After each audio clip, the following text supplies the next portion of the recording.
Vronsky and Kitty waltzed several times round the room. After the first waltz, Kitty went to her mother, and she had hardly time to say a few words to Countess Nordston when Vronsky came up again for the first quadrille. During the quadrille, nothing of significance was said. There was disjointed talk between them of the Korsunskys, husband and wife, whom he described very amusingly as delightful children at 40, and of the future town theatre, and only once the conversation touched her to the quick, when he asked her about Levin, whether he was here, and added that he liked him so much. But Kitty did not expect much from the quadrille. She looked forward with a thrill at her heart to the mazurka. She fancied that in the mazurka everything must be decided. The fact that he did not during the quadrille ask her for the mazurka did not trouble her. She felt sure she would dance the mazurka with him as she had done at former balls, and refused 5 young men, saying she was engaged for the mazurka. The whole ball up to the last quadrille was for Kitty an enchanted vision of delightful colors, sounds, and motions. She only sat down when she felt too tired and begged for a rest. But as she was dancing the last quadrille with one of the tiresome young men whom she could not refuse, she chanced to be vis-à-vis with Vronsky and Anna. She had not been near Anna again since the beginning of the evening, and now again she saw her suddenly quite new and surprising. She saw in her the signs of that excitement of success she knew so well in herself. She saw that she was intoxicated with the delighted admiration she was exciting. She knew that feeling and knew its signs, and saw them in Anna, saw the quivering, flashing light in her eyes, and the smile of happiness and excitement unconsciously playing on her lips, and the deliberate grace, precision, and lightness of her movements. Who, she asked herself, all or one? And not assisting the harassed young man, who she was dancing with in the conversation, the thread of which he had lost and could not pick up again, she obeyed with external liveliness the peremptory shouts of the Korsunskys, starting them all into the grand ronde, and then into the Schein, and at the same time she kept watch with a growing pang at her heart. Now it's not the admiration of the crowd has intoxicated her, but the adoration of one. And that one, can it be he? Every time he spoke to Anna, the joyous light flashed into her eyes, and the smile of happiness curved her red lips. She seemed to make an effort to control herself, to try not to show these signs of delight, but they came out of her face on themselves. But with him, Kitty looked at him and was filled with terror. What was pictured so clearly to Kitty in the mirror of Anna's face, she saw in him. What had become of his always self-possessed, resolute manner, and the carelessly serene expression of his face? Now every time he turned to her, he bent his head, as though he would have fallen at her feet, and in his eyes there was nothing but humble submission and dread. "I would not offend you," his eyes seemed every time to be saying, "but I want to save myself, and I don't know how." On his face was a look such as Kitty had never seen before.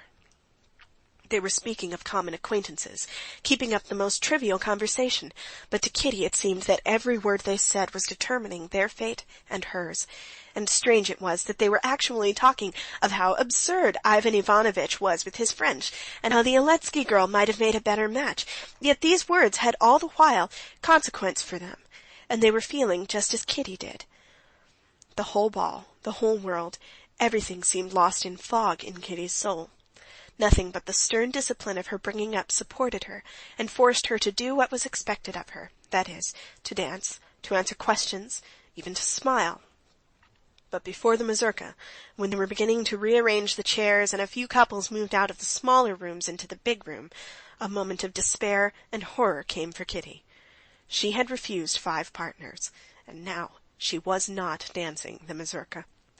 She had not even a hope of being asked for it, because she was so successful in society that the idea would never occur to anyone that she had remained disengaged until now. She would have to tell her mother she felt ill and go home, but she had not the strength to do this. She felt crushed. She went to the furthest end of the little drawing-room and sank into a low chair. Her light, transparent skirts rose like a cloud about her slender waist. One bare, thin, soft, girlish arm, hanging listlessly, was lost in the folds of her pink tunic. In the other she held her fan, and with rapid, short strokes fanned her burning face. But while she looked like a butterfly, clinging to a blade of grass and just about to open its rainbow wings for fresh flight, her heart ached with a horrible despair. Perhaps I'm wrong. Perhaps it was not so. And again she recalled all she had seen. "Kitty, what is it?" said Countess Nordston, stepping noiselessly over the carpet toward her. "I don't understand it." Kitty's lower lip began to quiver. She got up quickly. "Kitty, you're not dancing the mazurka?" "No, no," said Kitty, in a voice shaking with tears. "He asked her for the mazurka before me," said Countess Nordston, knowing Kitty would understand who were he and her. She said, "Why, aren't you going to dance it with Princess Shtcherbatskaya?" "Oh, I don't care," answered Kitty. No one but she herself understood her position. No one knew that she had just refused the man whom perhaps she loved, and refused him because she had put her faith in another. Countess Nordston found Korsunsky, with whom she was to dance the mazurka, and told him to ask Kitty. Kitty danced in the first couple, and luckily for her she had not to talk because Korsunsky was all the time running about directing the figure. Vronsky and Anna sat almost opposite her. She saw them with her long-sighted eyes, and saw them too close by when they met in the figures, and the more she saw of them the more convinced she was that her unhappiness was complete. She saw that they felt themselves alone in that crowded room, and on Vronsky's face, always so firm and independent, she saw that look that had struck her, of bewilderment and humble submissiveness, like the expression of an intelligent dog when it has done wrong. Anna smiled, and her smile was reflected by him. She grew thoughtful, and he became serious. Some supernatural force drew Kitty's eyes to Anna's face. She was fascinating in her simple black dress, fascinating with her round arms with their bracelets, fascinating was her firm neck with its thread of pearls, fascinating the straying curls of her loose hair, fascinating the graceful, light movements of her little feet and hands. Fascinating was that lovely face in its eagerness, but there was something terrible and cruel in her fascination. Kitty admired her more than ever, and more acute was her suffering. Kitty felt overwhelmed, and her face showed it. When Vronsky saw her coming across her in the mazurka, he did not at once recognize her, she was so changed. "Delightful ball," he said to her, for the sake of saying something. "Yes," she answered.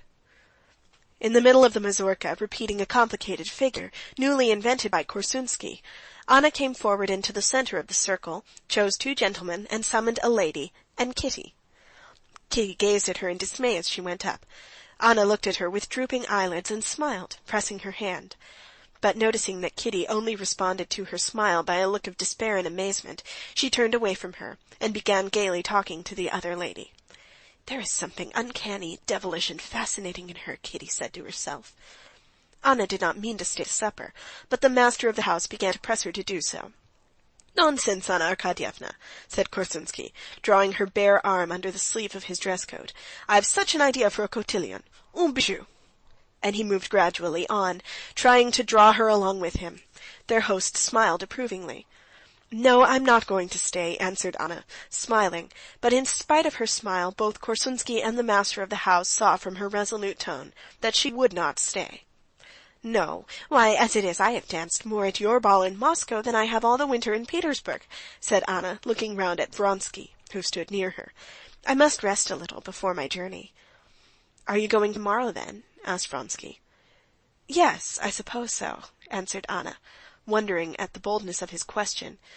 But the irrepressible, quivering brilliance of her eyes and her smile set him on fire as she said it. Anna Arkadyevna did not stay to supper, but went home. End of chapter 23. This recording is in the public domain.